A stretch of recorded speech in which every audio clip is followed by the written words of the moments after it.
are the tools that you will need for today's art project. First, you're gonna need some great watercolor paints. Now these I got on Amazon, and they are the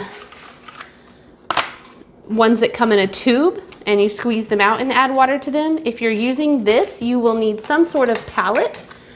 I have these lovely little plastic paint palettes. So that's one option. Or, and I will link these watercolors below if you'd like to pick these up on Amazon. Or you can use the typical watercolor palettes that you can buy at the store, the Crayola ones or the Target brands, whatever. These work just fine as well. These you just have to, these are the cake watercolors, so you're gonna have to add water to these before you can even begin painting with them. So you can get some different techniques with both of those. And in this video, I'm just gonna show you kind of the differences in the two types of watercolors. So we're gonna start out to demonstrate how these look and how you can use them and some easy techniques that you can begin with today. We're gonna start with a very easy but very fun watercolor project. You will also need watercolor paper. This is a thicker paper than your typical paper. Since we are using a lot of water with watercolors, you need a nice thick paper that is made for watercolors. Here is the pack of paper that I got. Again, I searched on Amazon for this. I found the pack of paper that to me was the best value. So I will link this below if you'd like to pick it up. It does come with 50 sheets of watercolor paper. All right, the next thing you're gonna need is some brushes. Now for brushes, we're looking for something with a little bit of a wider set. I do need to pick up a new set of brushes. Our kids and I have been using these for about 3 years, and they are pretty rough, as you can see, but they will work just fine. And the last thing you're gonna need for today's project is some tape. Any kind of tape will do, masking tape that's not gonna rip your paper. So first you're gonna start by blocking off. We're gonna create some color block areas. So you will just put your tape across your paper in some fun patterns to create boxes and zigzags and such.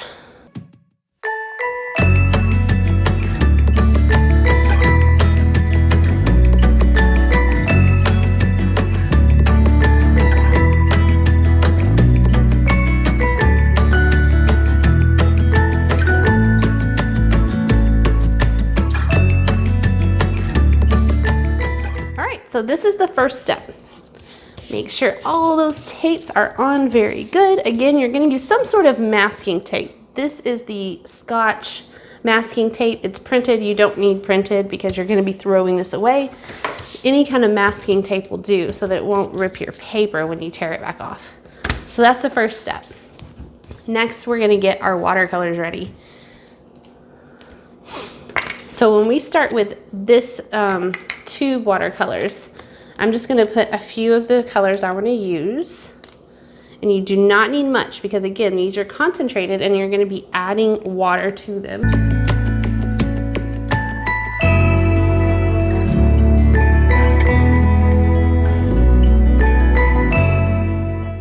So there's our tube watercolors.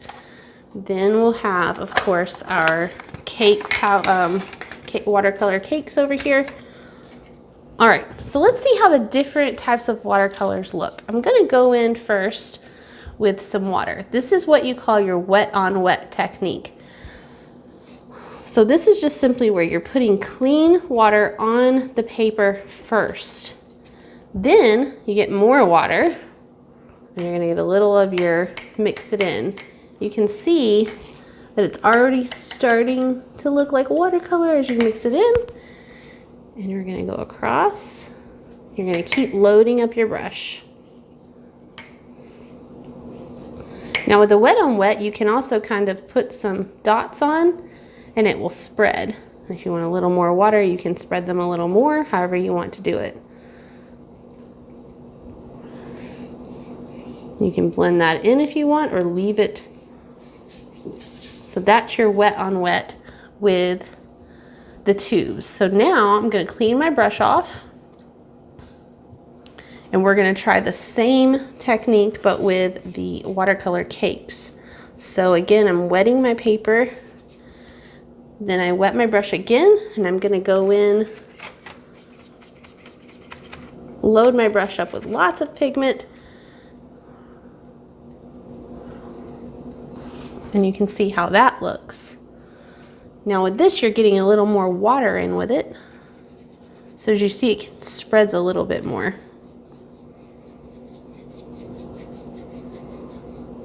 This is a really fun project for kids because you cannot mess this up. Any way that you want to do it is perfectly fine.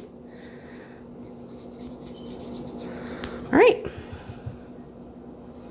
Now I'm going to show you with how to do this with the paper dry. So get some water on your brush, mix it in with your pigment, and we're going to go in. As you can see, it's a lot more concentrated and it creates a darker color this way. But if you want to lighten it, all you need to do is add more water to it and spread it out. So this is a good way to get a little bit finer details or darker color using the dry paper. There we go. Clean my brush out all the way.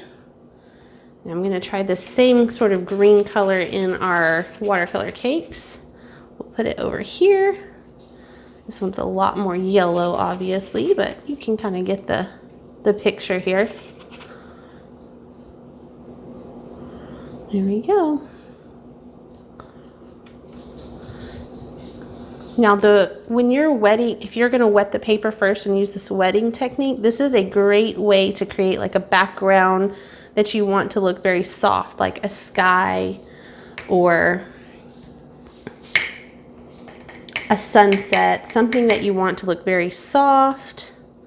It's also a great way to do some abstract paintings because you can really just kind of leave it like that and make some cool effects, and then you can even run something through it like this and create some really cool patterns. But for this picture, I just want sort of color blocks, so I'm going to blend that all back in. And that's also, I'm going to get a little more pigment for that. Now it's loaded up with water because I let it be wet first. So if you want it darker, you just get a little more pigment and put it in there and mix that around. This is going to dry with a lot of texture to it. As you can see, when you use the wet technique, there's some areas that are darker and some that are lighter. And it will kind of create that pattern when it dries, and it may even dry in a little bit of a different way. So this is kind of a neat way. You're going to get a surprise when it dries, and it adds a lot of texture to your paintings. If I were going to use the same purple, but this time I'm going to use it on dry paper, we'll do it in this little corner to show you. You'll see that it's going to be a little bit more even than this and a bit darker as well. I have a lot of water on my brush, so it may not be that even, but you can definitely get it darker.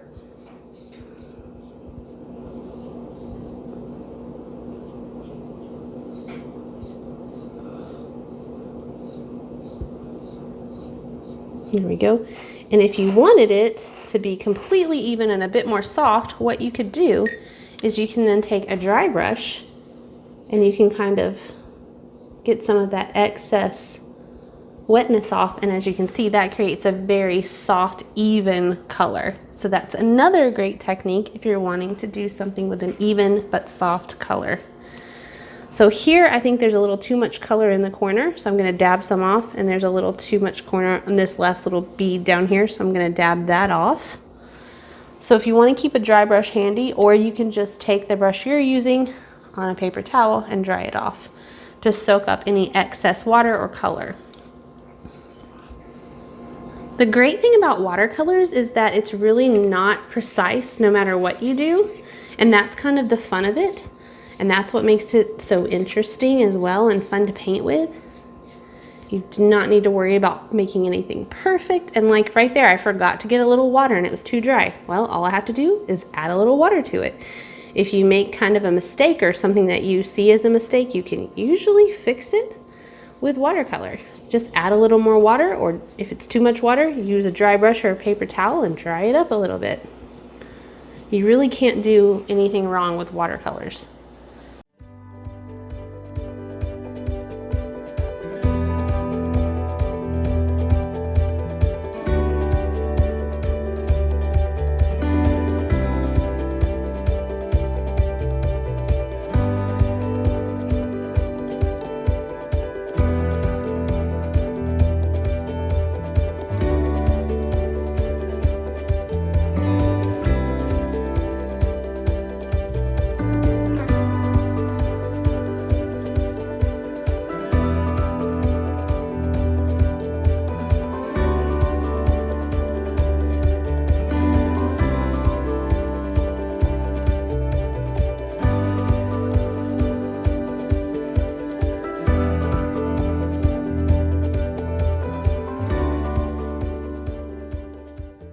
All right, now that your painting is finished, we need to let it dry.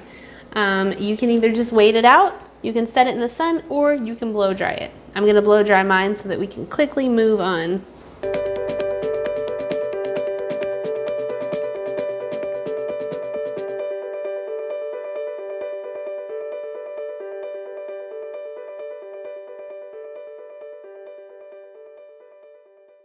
All right, and now comes the fun part. So we are going to take off all of this tape to reveal our design and picture underneath. Look how cool that looks. I like it. Same as the great for kids, but a little as you also. And that is your finished project. It looks so great, and it was so fun and easy to do. It's a great way to just introduce kids to watercolors and the blending and the water that you use with them, but making it super fun so that they end up with an awesome piece of artwork at the end. So thank you guys for watching the video. I hope you enjoyed your project, and I'll see you in the next one. Bye!